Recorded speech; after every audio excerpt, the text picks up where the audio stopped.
Buenos días, Carmen. Muchas gracias por estar con nosotros en este ciclo de entrevistas que estamos haciendo en el marco del proyecto Infraestructura y Transformaciones Territoriales en el Paraguay. Quiero empezar contándole un poco de voz a las personas que nos están viendo. Carmen Bellé Sanfeliu es licenciada en Geografía por la Universidad de Barcelona, investigadora en esta misma universidad. Posee un posgrado en Gestión Urbanística por la Escuela Técnica Superior de Arquitectura de Barcelona, de la Universidad Politécnica de Cataluña, y un doctorado en Geografía Humana por la Universidad de Barcelona junto con la Universidad de Lleida. En este momento, Carmen es profesora titular de Geografía Humana en la Universidad de Lleida y vicedecana de la Facultad de Letras de la misma universidad. Carmen viene trabajando en investigaciones sobre procesos de urbanización, vivienda, segregación social, renovación urbana, planificación territorial y urbana, infraestructuras y territorio, comercio y ciudades intermedias. Ha participado en numerosos proyectos de investigación financiados a través de convocatorias públicas, convenios y otras iniciativas. Es autora de varias publicaciones en revistas científicas, participaciones en libros de investigación relacionados con urbanismo, sociedad y territorio. Carmen, muchas gracias. Gracias a vosotros. Solo por poner un poco un breve resumen antes de empezar con las preguntas sobre el proyecto. El proyecto Infraestructura y Transformaciones Territoriales en el Paraguay es cofinanciado por CONACYT y la FADAUNA. Y la premisa fundamental del proyecto es que grandes proyectos de infraestructura tienen la capacidad de reconfigurar, sea para bien o para mal, grandes territorios en cortos espacios de tiempo. Curiosamente, nosotros somos una escuela de arquitectura y curiosamente sentimos que estos problemas o estos estudios sobre infraestructura y transformaciones territoriales en general son más materia de discusión por economistas, ingenieros, a veces inclusive por políticos, más que por gente que está estudiando diseño o transformaciones territoriales. Entonces sentimos que hay una laguna en ese sentido en Paraguay y estamos tratando de contribuir con eso. En nuestro caso, estamos focalizándonos en 3 regiones en Paraguay. La Triple Frontera, que es la región de Ciudad del Este, Foz de Iguazú y Puerto Iguazú, transformada por la represa Itaipú. El lago Yacyretá, que es una región binacional entre Argentina y Paraguay, transformada por la represa del mismo nombre, la represa Yacyretá. Y el Chaco Central, que es un conjunto de 4 ciudades intermedias de mucha importancia en una región más amplia de mucha relevancia ecológica. Uno de los aspectos importantes de nuestro proyecto son los casos de estudio internacionales y por eso te estamos contactando hoy. Concretamente estamos buscando casos de estudio alrededor del mundo que nos ayuden a reflexionar sobre los procesos y los problemas que enfrentamos en Paraguay. Nos interesa estudiar tanto proyectos de infraestructura que hayan alterado en el pasado o vengan a alterar en el futuro áreas urbanas y territorios. Y nos interesan también ejemplos que sean positivos o negativos. Finalmente, nos interesan tanto discusiones espaciales y proyectuales, referidas, no sé, a artefactos o diseños o formas de hacer correctamente en el espacio. Y también nos interesan aspectos gestivos, es decir, estamos interesados tanto en el diseño de objetos o territorios como en el diseño de instituciones o mecanismos de gestión, ¿sí? Ese es un poco el background general del proyecto. Entonces, sin más, agradeciendo de vuelta tu tiempo, empiezo con las preguntas. La primera sería, ¿de qué proyecto te gustaría contarnos o platicarnos? ¿Cuál es este proyecto y qué características o parámetros tiene? Algunos parámetros o características podrían ser, por ejemplo, el presupuesto que tuvo, el territorio que afecta, la naturaleza de la iniciativa, el año del proyecto, el año de ejecución, si es o no un proyecto socialmente conflictivo, si ha generado debate en tu sociedad, etc. Un tema que a nosotros acá, desde la Universidad de Lleida, también nos preocupa muchísimo, porque es esta relación entre infraestructura y desarrollo territorial, ¿no? Esta relación entre infraestructura obrera que se implanta en un territorio. De hecho, nosotros acá empezamos a tratar esta cuestión con el estudio de la llegada del tren de alta velocidad. ¿No? Las ciudades habían leído la llegada de esta infraestructura como la oportunidad, ¿no?, para reformular el conjunto de la estructura urbana. Con lo cual, ¿no?, se veía como un proyecto estratégico de transformación que iba mucho más allá de la transformación física. Y ello nos llamó mucho. Por eso empezamos a interrogarnos sobre esa relación entre infraestructura y desarrollo territorial. Lo que encontramos es que la academia en general, ¿no?, siempre, o en estos últimos años, ha planteado una visión muy crítica de esta relación tan mecánica, ¿no?, y tan determinista que históricamente habíamos establecido entre la llegada de una infraestructura y la administración que habíamos visto históricamente una relación mecánica, ¿no? La llegada de la infraestructura comportaba de forma automática la dinamización del territorio. Y de hecho, ¿no?, desde la academia se ha puesto en cuestión esta relación unívoca. De forma que ahora se entiende o se ha apuntado que las grandes infraestructuras pueden generar una oportunidad, ¿no?, generan una oportunidad para la dinamización de esos territorios, ¿no?, que la acogen, pero no necesariamente esa oportunidad, ¿no?, puede cristalizar o puede materializarse en efectos positivos, como tú muy bien, ¿no?, destacabas aquí, ¿sí? ¿De qué depende, ¿no?, que una infraestructura o que la implantación de un gran equipamiento, ¿no?, pueda convertirse realmente, ¿no?, en un elemento de dinamización territorial? Aquí los medios académicos también apuntan tres grandes factores, ¿no? Primero, depende de las características de la infraestructura en sí.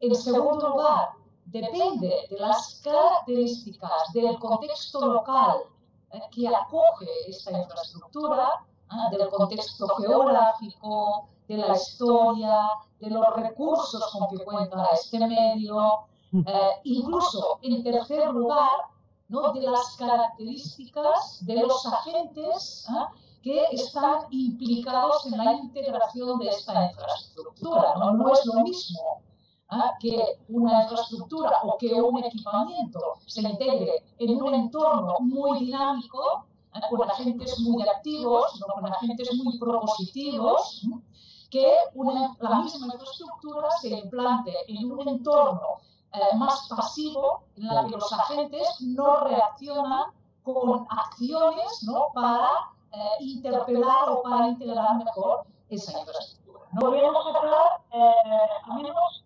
tres ideas que van relacionadas con ello, ¿no?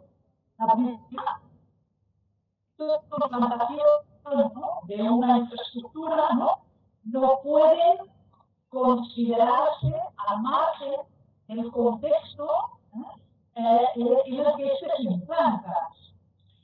Un corolario que se desprende de todo este argumento es que las acciones que se despliegan, las políticas, ¿no?, que se despliegan alrededor, ¿no?, de esta infraestructura son muy importantes de cara a su dinamización, ¿no?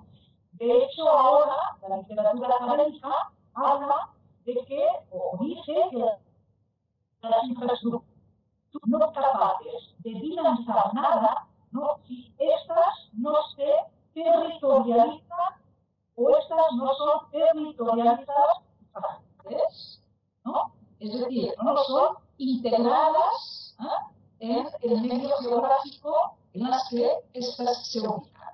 Y un tercer corolario de lo que estoy explicando es la dificultad implícita de medir los efectos, los llamados, si quieres, ¿no?, impactos, no me gusta tanto, ¿no?, los llamados efectos, tanto positivos como negativos, ¿no?, normalmente tratamos de relacionar o de achacar a la implantación de una infraestructura. ¿Por qué? ¿No? Porque las infraestructuras se integran, ¿no?, en un sistema territorial, cuyas dinámicas son complejas, ¿no?, y es muy difícil de aislar los efectos o los impactos, ¿no?, de una infraestructura de las otras dinámicas territoriales, sociales, culturales o económicas que ya están en marcha. Por ejemplo, ¿no?, ¿qué número de puestos de trabajo? Esto lo hacen mucho, es un ejercicio que hacen los economistas, ¿no? Claro. ¿Cuántos lugares de trabajo va a generar, pues, en el caso de Itaipú, ¿no?, cuántos lugares de trabajo va a generar, ¿no?, la construcción de la represa? ¿Sí? Bueno, pues es un cálculo que se hace a priori, ¿sí?, pero que difícilmente, o es muy difícil de delimitar, porque una cosa son, ¿no?, los lugares de trabajo directos que va a generar construcción, ¿sí?, y otros todos los lugares de trabajo indirectos asociados, por ejemplo, a la aportación de los materiales, ¿no?, o a las dinámicas económicas de hacer, por ejemplo, el transporte de los obreros, ¿no?, el transporte de materiales. Hay toda una serie, ¿no?, de efectos directos e indirectos, que son muy difíciles de aislar de las otras dinámicas, ¿sí? En general, los economistas suelen diferenciar entre dos tipos de efectos. Los efectos que llaman directos, ¿no?, que son aquellos asociados directamente a la construcción de la infraestructura, que estos, en definitiva, son los más fáciles, entre comillas, ya he dicho que es difícil, pero estos son los más fáciles de medir, ¿sí?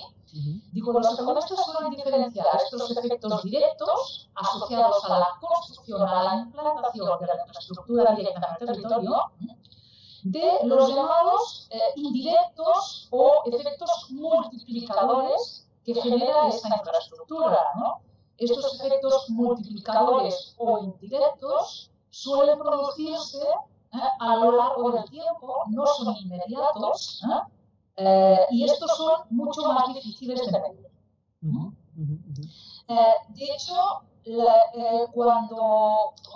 debido, por ejemplo, a los grandes costes económicos de las grandes infraestructuras, normalmente los medios políticos, ¿no?, y los medios de comunicación suelen destacar no tanto los primeros, los económicos, los directos, sino sobre todo, ¿no?, los segundos, los efectos multiplicadores, ¿no?, para justificar el tamaño la implantación de una infraestructura. Para justificar el tamaño de las inversiones involucradas, me imagino. Ahí está, ¿no? Justamente a lo que hace referencia es la construcción de la represa de Itaipú, ¿no?, o la construcción de cualquier otra gran infraestructura o equipamiento, ¿sí? Claro. Bueno, dicho esto, estoy diciendo también que, de hecho, las grandes infraestructuras y los grandes equipamientos han sido utilizados de una forma muy frecuente, de una forma política, ¿no?, como instrumentos políticos de primer orden. Okay. Y este es el caso de los proyectos que yo les quería presentar, ¿no?, asociados, que se venían diciendo, a la implantación del tren de alta velocidad en España. Okay. España es, de hecho, el segundo país en el mundo en kilómetro de vigas de infraestructura de alta velocidad ferroviaria. Eso sí suena contraintuitivo. O sea, no es China, no es... Okay. China el primer gran país en el mundo que cuenta con más kilómetros de alta velocidad ferroviaria. El segundo es España, que en los últimos años avanzó a Francia. En España ahora actualmente tenemos 2.700 kilómetros de vías de alta velocidad ferroviaria que articulan o conectan una treintena de ciudades en España, ¿sí? Estamos hablando de una infraestructura de transporte, ¿sí?, que de hecho, para tratar de entender los efectos o los impactos de esta infraestructura, tenemos que tener en cuenta lo que os decía antes, las características, ¿no?, de esta infraestructura diferenciales de otras, ¿no? Para medir los efectos o los impactos de esta infraestructura, lo primero que hay que tener en cuenta es que se trata de una infraestructura de transporte que a diferencia, ¿no?, del ferrocarril clásico, que es una infraestructura de transporte lineal, ¿no?, digo, la diferencia con el ferrocarril clásico es que intenta conectar de forma muy eficaz dos puntos muy distantes en el territorio a una gran velocidad, ¿sí? Dos puntos que los ingenieros, ¿no?, los especialistas en transporte han estimado que para ser eficaz deben estar situados a una distancia de unos 300, 400 kilómetros, y que para conseguir, ¿no?, esta eficacia justamente tienen que desarrollar una gran velocidad. Con lo cual, ¿qué estoy diciendo? Que tienen un doble impacto muy claro, ¿no? El primero es un efecto túnel. De hecho, los impactos espaciales o territoriales del tren de alta velocidad se asemejan más a los del avión, ¿no?, que a los del ferrocarril clásico, ¿sí? ¿Por qué? ¿No? No tienen efectos positivos por los territorios que atraviesan. Solo en donde inicia y donde termina. Justamente, ¿no?, solo generan efectos y de hecho como una gran bomba, ¿no?, unos efectos muy localizados en los entornos del punto de acceso, como el avión, ¿no?, al entorno del aeropuerto, ¿sí? Del punto de acceso del ferrocarril, ¿sí? Con lo cual, ¿no?, el alta velocidad ferroviaria lo que genera es una diferenciación muy grande, ¿no?, en primer lugar, de ciudades que serán servidas por esa infraestructura, ¿sí? En segundo lugar, y trabajando a otra escala ya, ¿no?, sabemos, ¿no?, que generará, ¿no?, unos impactos muy fuertes, sobre todo en los entornos de la estación, ¿sí? Y por ello, estos efectos lo que hacen es que muchas ciudades, muchos territorios compiten entre sí para acceder a esta red. Y esto fue utilizado políticamente en España, ¿no? De forma, ¿no?, que nuestros gobiernos y los planes de infraestructura realizados, desarrollados en los años 90, prometieron la conexión de al menos todas las capitales de provincia a esta conexión, a esta red de alta velocidad ferroviaria, una infraestructura que es muy cara, no solo de implantar, sino también de mantener. ¿Sí? Les voy a poner un ejemplo. Ustedes nos pedían costes. Los costes de construcción, ¿no?, de implantación de esta infraestructura, ¿no?, han ido desde los 6, 7 millones de euros el kilómetro en las primeras líneas donde se implantó. Léase, en el sur, la primera línea de Madrid a Sevilla costó más o menos eso, del entorno de 5 millones de euros el kilómetro, en un entorno que era, entre comillas, relativamente sencillo, ¿no? Porque no exigía, la topografía no era muy exigente. Los costes de construcción aumentaron entre Madrid y Barcelona, que se puso en marcha después en el 2003.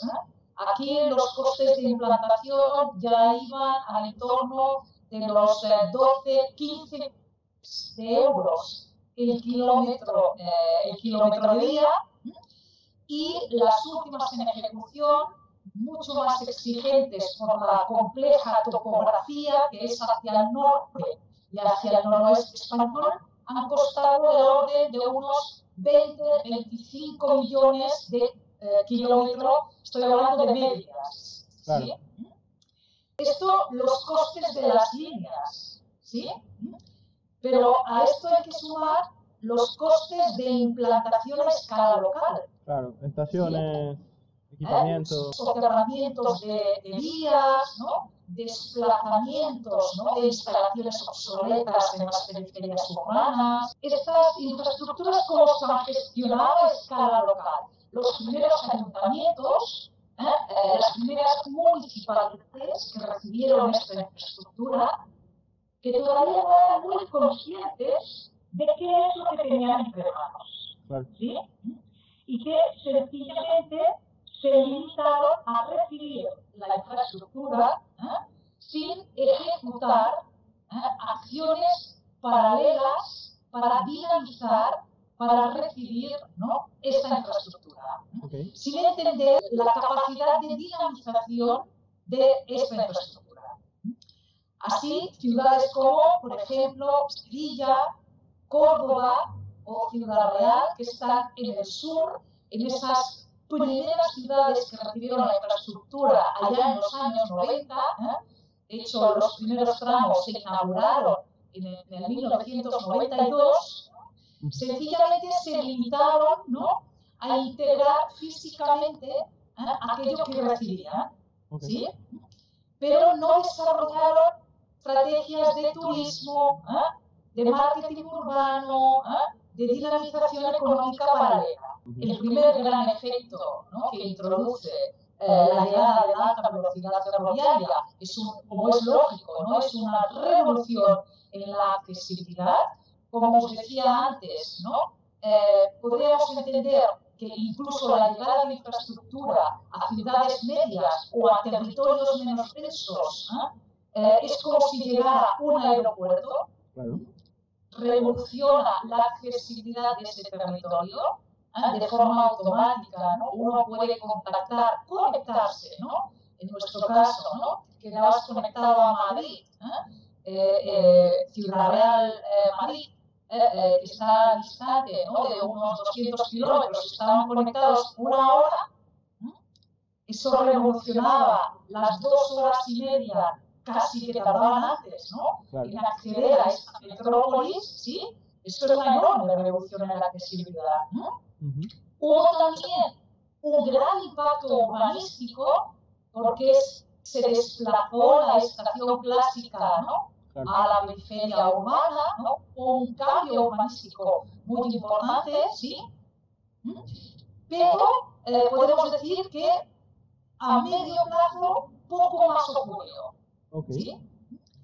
Estos casos son muy diferentes de, por ejemplo, lo que sucedió a que podríamos llamar la segunda generación de ciudades que aprendieron de las primeras, Claro. y que la infraestructura llegó un poco más tarde, en los años 2000.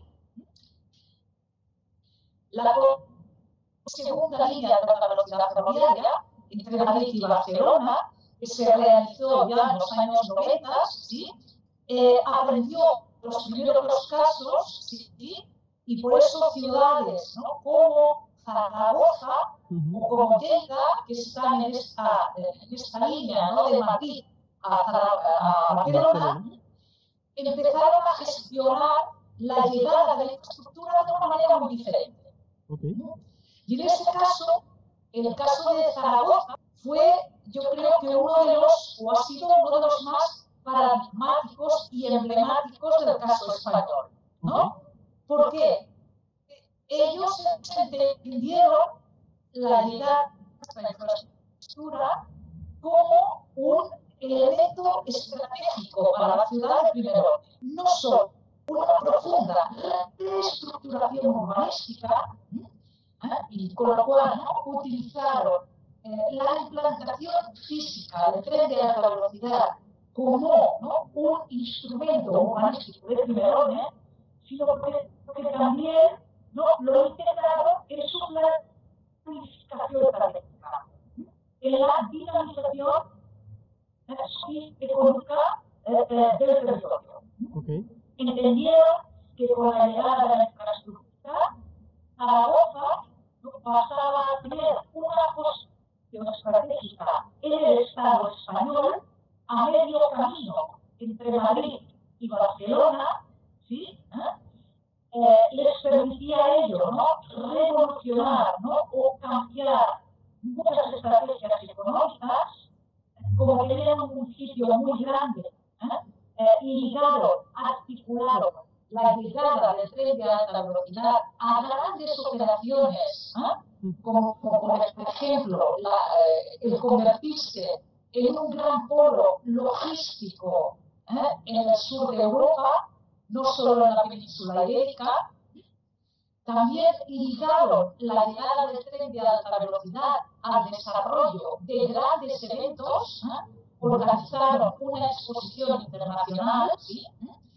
Y también articularon la llegada del tren de la alta velocidad a diversos planes de dinamización turística, y esto tuvo una repercusión, insisto, no solo en el número de viajeros, como ya había sucedido en las ciudades que había recibido la infraestructura en el sur, sino que además eso tuvo un impacto en el turismo, en la estructura empresarial, debido a estas acciones que emprendieron de forma paralela a la llegada de la infraestructura.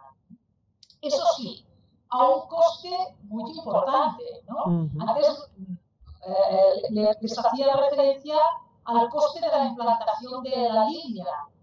Claro.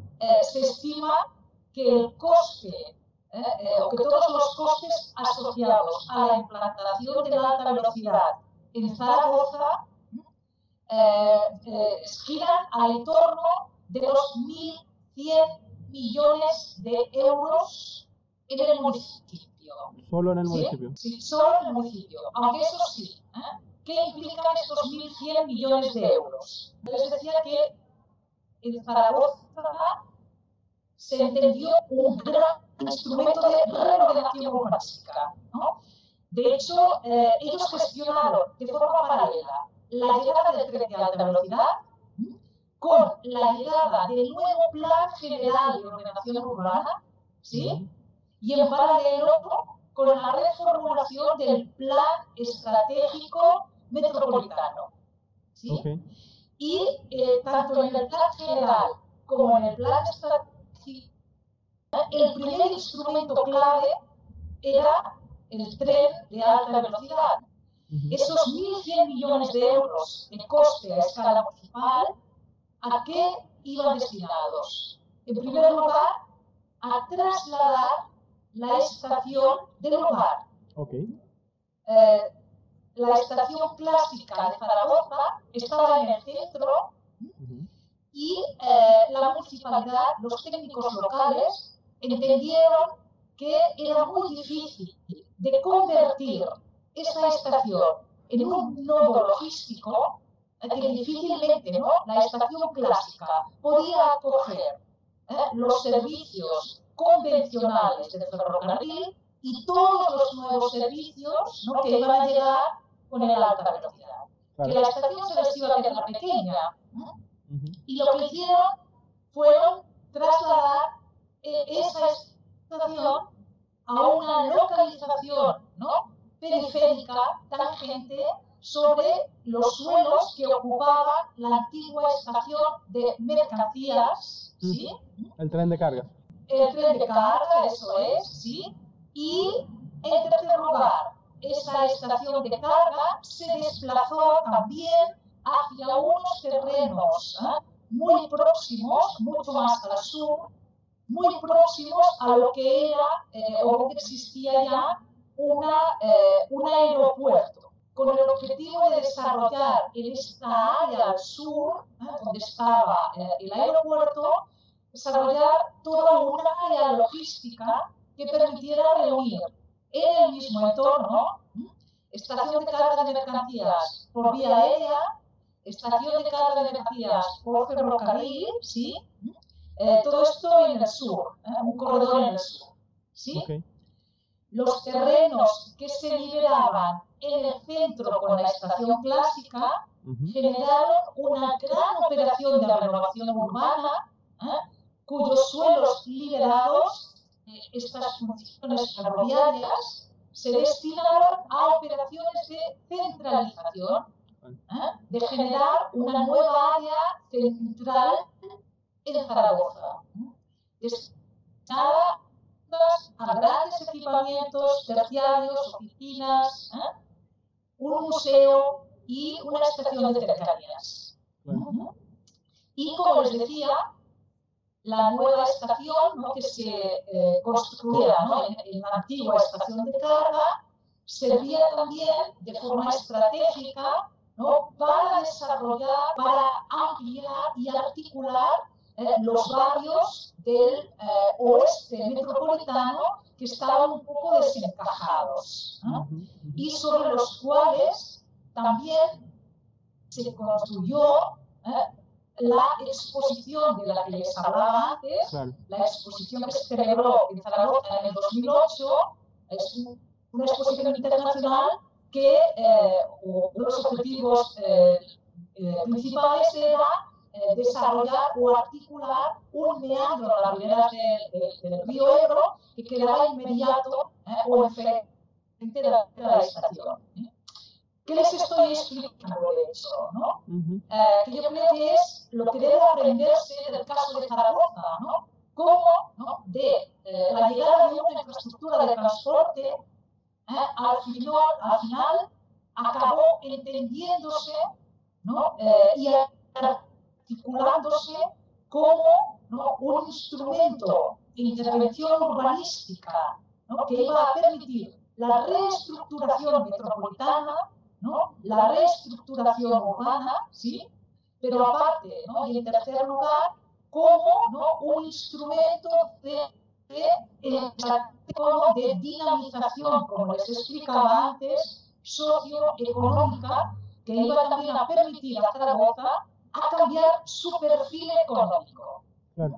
Con el desarrollo de esta programa logística, con ese desarrollo turístico que antes les explicaba, es una combinación de acciones y de políticas clave que los agentes locales desarrollaron al entorno de la infraestructura. En tu opinión o en tu perspectiva, ¿qué causa o qué produce esta diferencia en el aprovechamiento entre ciudades como Ciudad Real y Zaragoza, por ejemplo? Hay un factor claramente que es, algunas son, Ciudad Real es de la primera leva, de la primera generación, como tú dices, entonces, digamos, hay una curva de aprendizaje que, bueno, es lógica, pero ¿hay alguna otra faceta que te parezca que explica esta diferencia de aprovechamiento?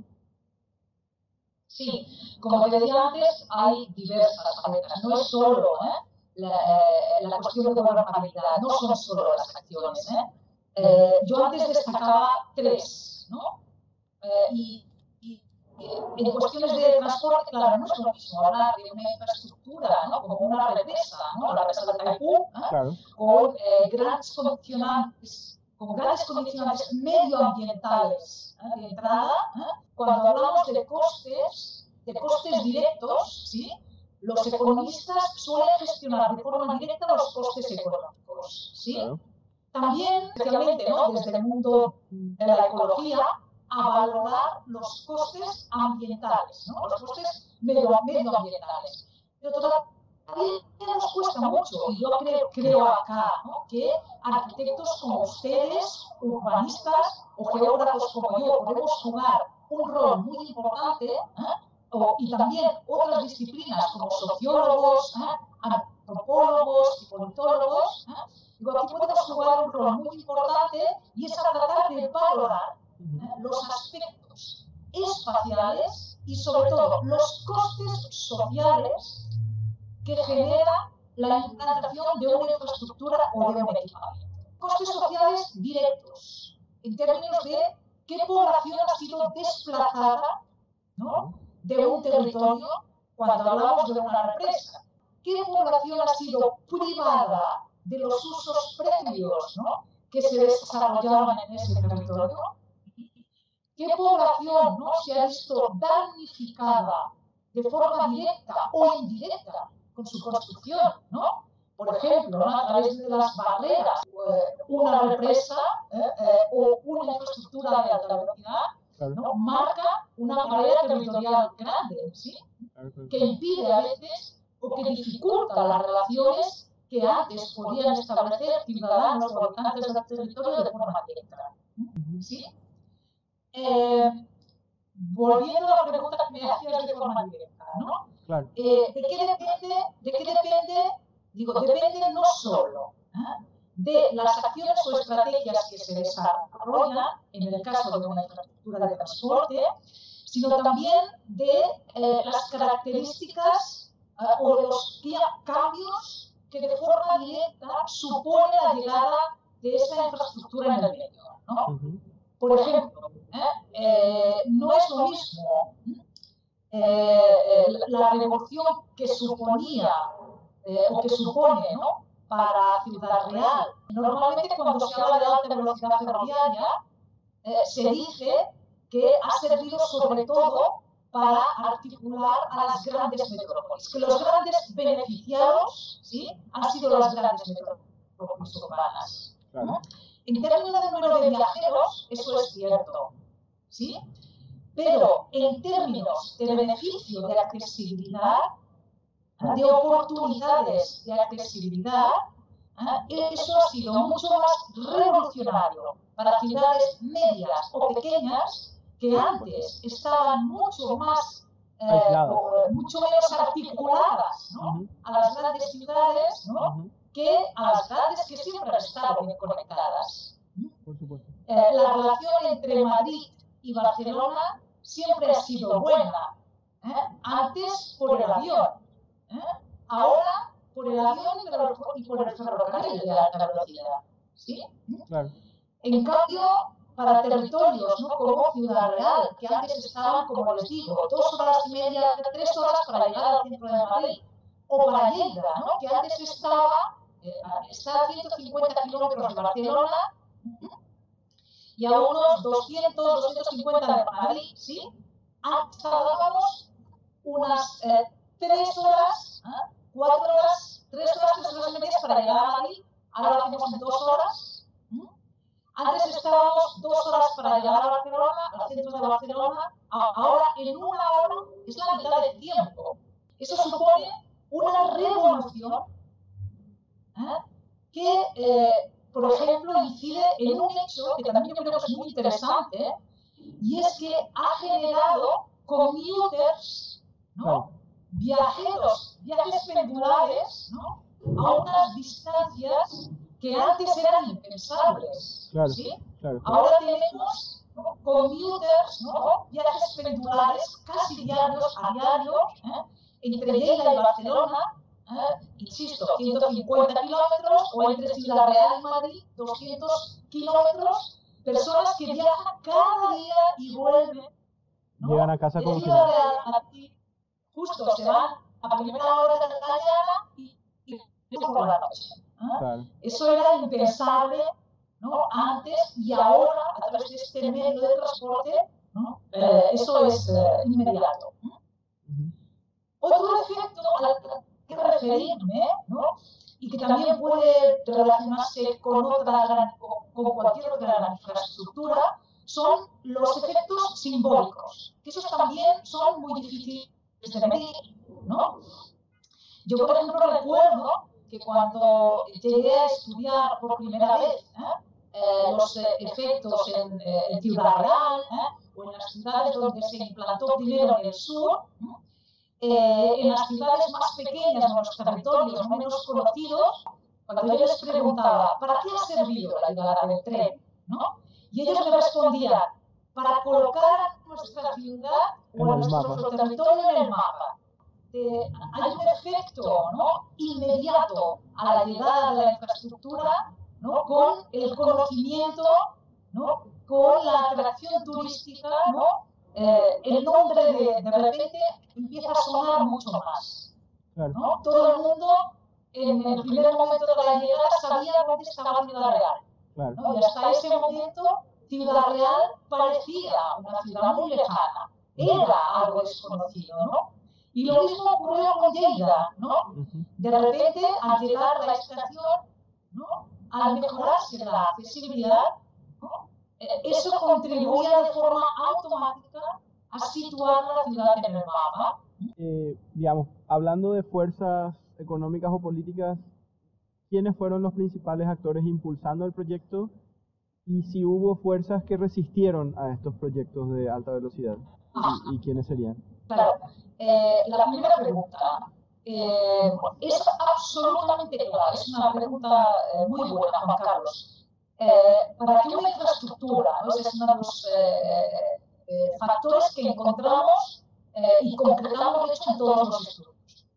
Para que una infraestructura, para que esa oportunidad a la que me refería antes, ¿no? Se convierta en una realidad, sea realmente un factor de dinamización territorial, es muy importante que todos los agentes territoriales trabajen de forma conjunta. No solo los actores que están trabajando en la municipalidad o en la región a escala provincial o en la escala estatal, es decir, no solo los actores públicos, sino también, ¿no?, los actores privados, que puedan entender que esa infraestructura o ese equipamiento, ¿no?, pueda generar para ellos de una forma directa una oportunidad de negocio. En el caso del tren de alta velocidad, ¿no?, se implicaron, ¿no?, empresarios, sobre todo agentes turísticos. Es decir, hay que tratar de implicar a todos los agentes públicos, privados, ¿no?, que puedan sacar, ¿no?, o convertir esa oportunidad en una capacidad de dinamización. ¿Sí? Claro. Pero tampoco debe dejar al margen esa población que pueda estar afectada, es decir, que no pueda sacar de forma un provecho económico. Y por ejemplo, acá sí que me gustaría traer a la colación la segunda pregunta que tú me haces, ¿no? ¿Hubo oposiciones a esos proyectos? Por supuesto. Te puedo decir que la oposición en las líneas que se ejecutaron en un primer momento no fueron muy fuertes, porque tampoco en un primer momento se tenía muy claro cuáles serían los efectos, ¿no?, qué consecuencias tendría todo ello. Hubo en algún primer momento alguna reacción de algún movimiento ecologista que sí que no se opuso a la ejecución de algunos tramos porque directamente implicaba, ¿no?, daños medioambientales específicos. ¿Qué trataron de paliar la ejecución de las obras? ¿Vale? Se estudió, hubo estudios trató, ¿no?, de sentar a la mesa de negociación a estos actores medioambientales, ¿sí? Y hubo, en primer lugar, como digo, esta oposición ambiental que fue, en el caso de la ejecución de la primera línea, Madrid-Sevilla, allá en los años 90, como digo, muy limitado. ¿Por qué fue limitado? Antes os decía que los grandes proyectos de infraestructuras se han utilizado en España y en Europa de una forma muy política. Claro. Especialmente podríamos decir que las políticas neoliberales, ¿sí?, han servido de una forma muy clara, ¿no?, para despolitizar, ¿no?, para sacar del debate, para sacar de toda discusión, ¿no?, los grandes proyectos, ¿no?, con el lema siempre de que ese equipamiento o esa infraestructura va a generar riqueza. Claro. ¿No? Va a traer riqueza para el territorio. ¿Sí? La ejecución, sin embargo, ¿no?, de las últimas líneas, ¿no?, en las cuales somos mucho más conscientes de lo que implicaba la llegada de esa infraestructura, ¿sí?, ha habido mucha más oposición. Por ejemplo, la ejecución de la línea en el norte, conocida y vasca, ¿no?, del País Vasco, ¿no?, ha generado una gran oposición, no solo medioambiental, ¿no?, sino también social, ¿no? E incluso la ejecución del último tramo, ya cuando llegaba cerca de la ciudad de Barcelona, generó una fuerte oposición social, no solo medioambiental. ¿Qué posiciona a la oposición social? Estos supuestos beneficios sociales que iba a comportar la llegada de la infraestructura a eso, ¿no? Muchos movimientos sociales, por ejemplo, ¿no?, se oponían y decían que esta era una infraestructura muy cara de la que solo se benefician aquellos que directamente pueden pagarla. Es caro, ¿no? Con lo cual estás excluyendo del acceso de esta gran infraestructura a una parte de la población que no puede pagar otro coste social, ¿no?, que denunciaba estos movimientos sociales.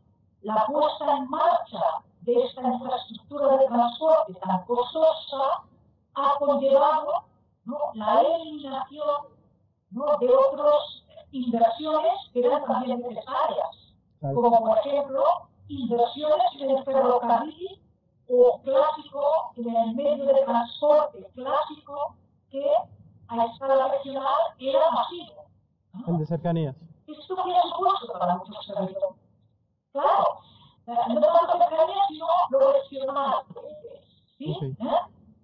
La inversión, ¿no?, de alta velocidad ferroviaria ha ido de la mano o en paralelo al cierre o a la poca inversión de mucha infraestructura regional, ¿no?, que servía a pequeños pueblitos, que han cerrado algunas estaciones clásicas que servían territorios, ¿no?, débilmente poblados, ¿sí?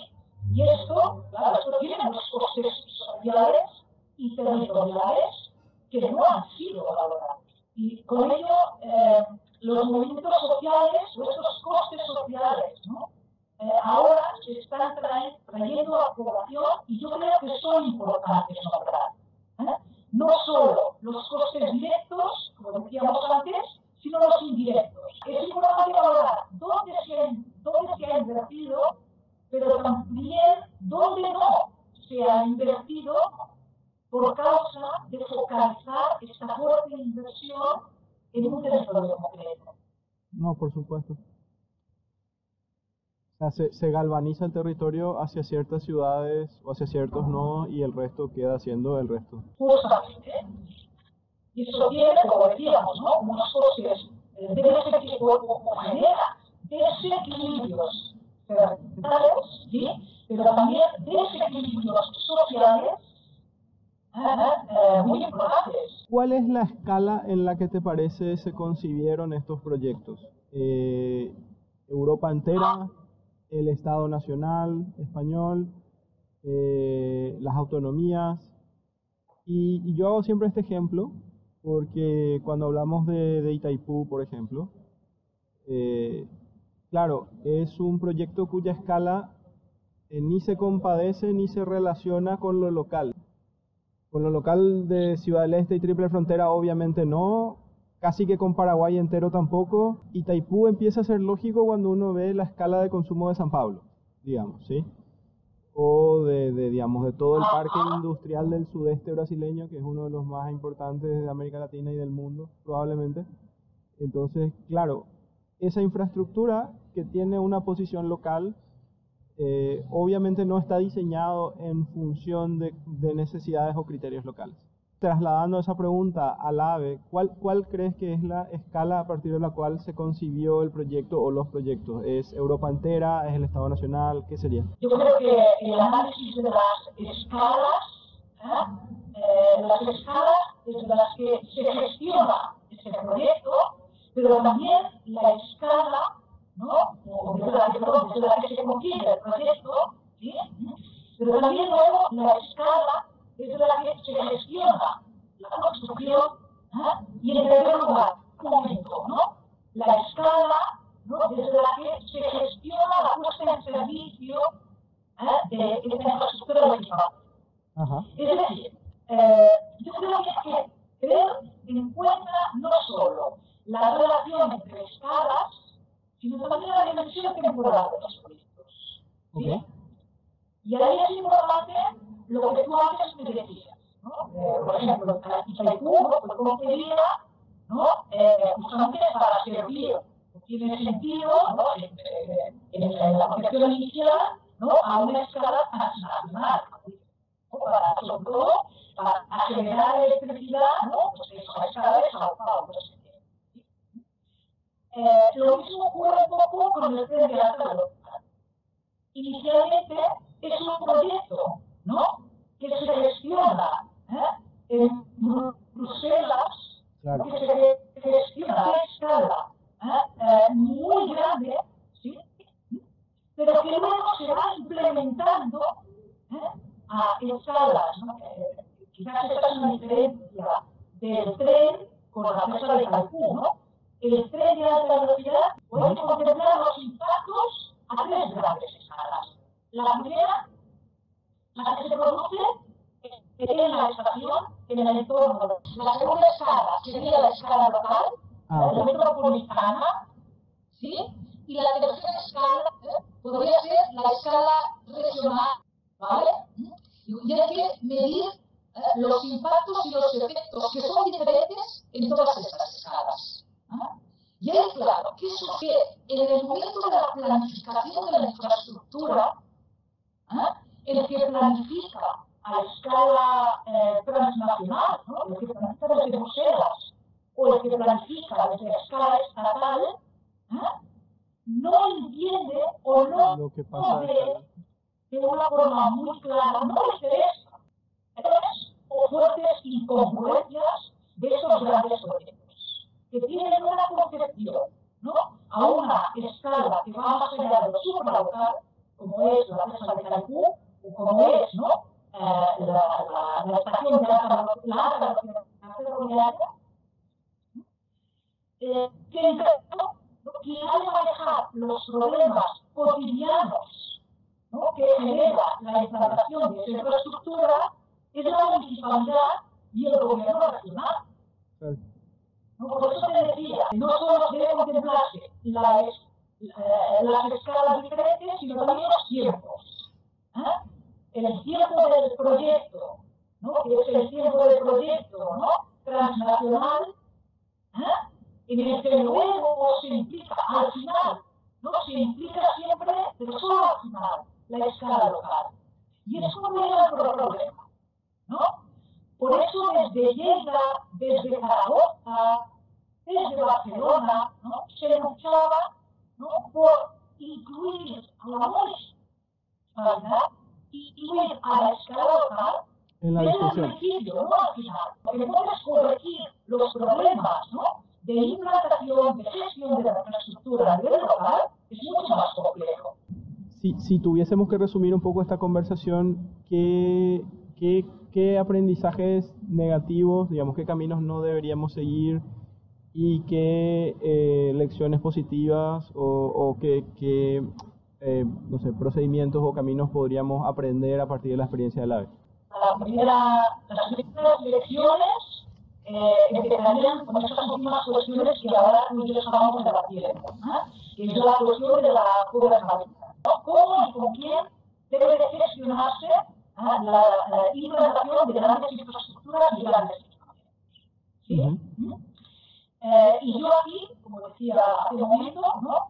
Diría que hay que contemplar, ¿no? A toda la diversidad y gama de actores lo más amplia posible, no solo, decía, los públicos, sino también los privados, inclusive, ¿no? Comentaba, aquellas comunidades que de una u otra manera puedan verse afectadas por el desarrollo, por la implementación de esa infraestructura, aunque no puedan beneficiarse de ella de forma directa, ¿sí? Digo, primero, ¿no? Debe contarse con todos estos agentes, ¿sí?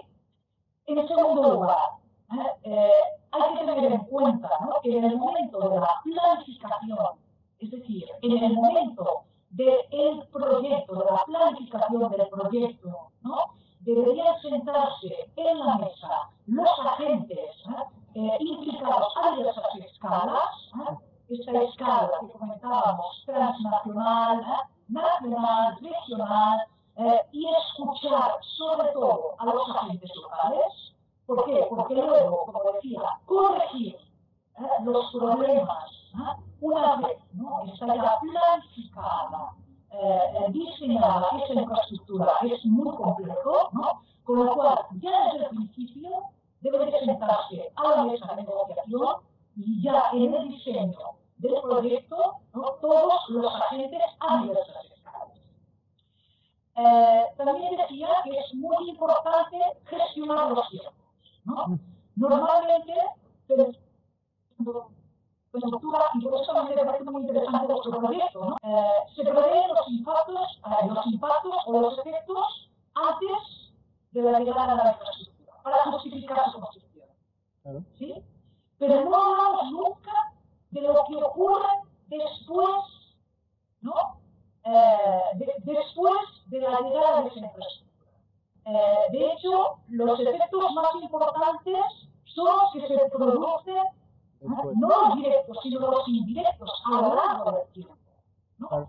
¿Qué consecuencias ha tenido la presa de Itaipú, la construcción, no solo la construcción, sino la gestión, el mantenimiento de esa presa? No en el momento de su construcción, sino a lo largo del tiempo y ahora, ¿no? Es decir, ¿qué estoy diciendo también? ¿No? Que hay que mantener, como ustedes hacen, observatorios, ¿sí? Y analizar los impactos de las infraestructuras y los equipamientos, no solo en el momento previo y durante la construcción, sino, ¿no?, al cabo de unos años. Nosotros que llevamos mucho tiempo trabajando sobre la cuestión, o los franceses o los japoneses, que ya llevan mucho tiempo hablando y estudiando la alta velocidad, ellos dicen que como mínimo deben de transcurrir 20 años, que son los años, ¿no?, que se piensa académicamente puede tardar en territorializarse, en integrarse, ¿no?, esa infraestructura en el medio. Claro. Con lo cual me parece muy interesante que ustedes, ¿no?, ahora desarrollen esos impactos sobre los casos de estudio que hicieron. Buenísimo. Vos sabes, Carmen, que una de las cosas que solemos conversar o discutir en esta cuestión de las escalas y de las escalas temporales, ¿verdad? O sea, en general, en relación a la infraestructura, por ejemplo, Itaipú, hay un límite de tiempo que es relativo, por ejemplo, al marco financiero. ¿Cuándo se termina de pagar esa cosa? En nuestro caso es en el 2023. Se termina de pagar la infraestructura. De alguna manera relacionado con eso también hay tiempos, digamos, jurídicos o de tratados, nacionales o internacionales. En este caso, el Tratado de Itaipú, que establece las condiciones de cuánto se paga por la energía y tal entre Brasil y Paraguay, también vence en el 2023. Entonces eso es, digamos, en este momento una materia de debate. Yo creo que todavía insuficiente, pero bueno, a algún nivel de debate en la sociedad paraguaya de qué va a pasar en el 2023. Y finalmente, hay como otros dos marcos que son muy fuertes y muy claros, digamos. Hay un marco de obsolescencia técnica en sí, o de vida útil de la cosa, del artefacto, de la máquina, que bueno, en las proyecciones que nosotros conocemos de Itaipú son de 100 años de vida útil de la infraestructura completa, enfrentando procesos de colmatación y qué sé yo. Obviamente eso, en ese ciclo hay cambio de turbina y qué sé yo, pero es como que los cálculos de la pieza entera son 100 años. Y finalmente están la temporalidad de los ciclos ecológicos, ¿no? O de los tiempos ecológicos, que algunos son ciclos, no sé, anuales y qué sé yo, y hay otros ciclos como el Niño, o ciclos de tormenta, o ciclos de inundación que son plurianuales. Entonces, un artefacto de este tamaño, digamos, impone impactos en todas esas escalas, ¿sí? O sea, genera ondas de choque en todas esas escalas, ¿sí? En escala financiera, tecnológica, jurídico, política, ecológica. Entonces, realmente son puntos de entrada muy interesantes para la discusión sobre el territorio, digamos, porque son como una síntesis de muchos aspectos. Totalmente, sí, sí. ¿No? Y en el caso de la represa, como tú comentabas, ¿no? Son, yo creo, los aspectos medioambientales, en este caso son los de en el caso de una infraestructura de transporte, hay otras cuestiones, aparte de las medioambientales, ¿no? En el caso de una infraestructura de transporte es sobre todo la cuestión de la granja, la cuestión del impacto territorial, del beneficio social que genera esa actividad. No, el impacto del primer orden no es tanto medioambiental, es otro. Por eso le decía antes, claro, medir impactos o impactos en la infraestructura debe también, sobre todo, de qué tipo de infraestructura estamos hablando, qué características tiene. No es lo mismo Itaipú, que es una empresa que no puede tener de ninguna manera ni sin par. Buenísimo, Carmen. Mira, de vuelta, mil gracias por tu tiempo. Creo que nos ayudaste a enriquecer muchísimo nuestra reflexión, nuestro trabajo. Esperamos seguir contando con tu colaboración en etapas futuras del proyecto y quedamos a disposición tuya también. Encantada de colaborar con ustedes y de poder conocer más el avance de su proyecto, con lo cual yo estoy muy interesada en aprender con ustedes.